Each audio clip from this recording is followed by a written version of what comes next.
Kesra ulam. Sinigang sa bayabas.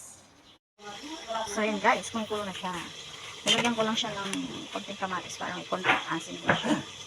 So gawin natin yan, durugin natin yung ating mga bayabas. So yan guys, durug na siya. So yan, lagyan na natin yung ating sibuyas at siling haba. Then syempre yung ating mga isda. Tilapia ang ating ilalagay.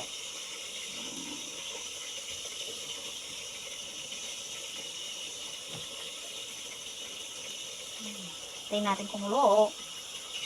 Lagyan din natin siya ng mapalasa na magic. Yan. Saka konting asin. Tayo natin. So yun guys, kumukulo na. Sarap. Siyempre, meron din tayo dito ng talbos ng kamote. Yan ang ilalagay natin. Yan na. Yan. Okay na lang natin maluto ang ating talbos ng kamote. Pwede na ang ating sinigang na tilapia sa bayabas. So yan, luto ng ating sabaw. Sinigang sa bayabas. Yummy yummy, kain na na.